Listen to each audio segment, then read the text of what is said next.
ঝিনাইদহের মহেশপুর থেকে জীবননগরে শ্বশুরবাড়ি আসার পথে সংসদ সদস্য মুফতি আমির হামজার পরিবারের উপর হামলার ঘটনা ঘটেছে। সোমবার বিকেলে উপজেলার হাসাদাহ বাজারে এই হামলার ঘটনা ঘটে। হামলায় আহত হয়েছেন আমির হামজার শ্যালক আবু বক্কর ও তার গাড়ি চালক সাদ্দাম হোসেন। ভুক্তভোগীরা জানান, মহেশপুরে একটি বিয়ের অনুষ্ঠান থেকে ফেরার পথে তাদের বহনকারী গাড়ি হাসাদাহ বাজারে পৌঁছলে একটি ব্যাটারি চালিত ইজি বাইক তাদের গতিরোধ করে। এ সময় হঠাৎ রাস্তার বিপরীত দিক থেকে কয়েকজন এসে তাদের উপর হামলা চালায়। হামলার সময় এমপি আমির হামজাকে অকথ্য ভাষায় গালিগালাজ করে হামলাকারীরা।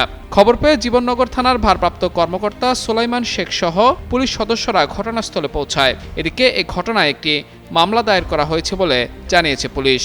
নামছিলাম, নামার পরে রিমন নামে যে ছেলেটা আছে ফুটবল খেলে এখানে, ও কোনো কিছু শুনেইনি, না শুনে আমাকে মোটরসাইকেল দেখেছে না, মানে আমার এখানে ঘুষি মারে, এখানে রক্তপাত দেখছি কী অবস্থা।